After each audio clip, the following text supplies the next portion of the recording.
నా సహాయం కొరకు నేను మొరపెట్టుగా చెవిని మూసుకొనకు. నేను నీకు మరలిన దినమున నీవు నా యొద్దకు వచ్చితివి. భయపడకుమి అని నీవు చెప్పింది.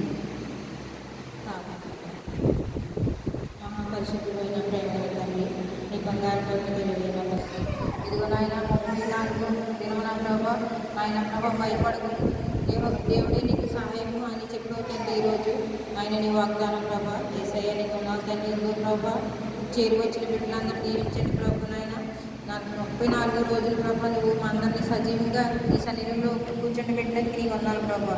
అలాగే రానున్న బిడ్డలు కూడా, ఇంటికాడ ఉన్న బిడ్డలు కూడా అందరినీ దీవించండి, మా గ్రామాంతటిని దీవించండి. అది వినగలిగే చెవి గ్రహింపు దయచే ప్రభా. ఇదిగో నాయన ప్రభా, నేను నిలబడి నేను ఈ మాటలు చదివి చెప్పుచుండగా మీరే ఉంది నాయన.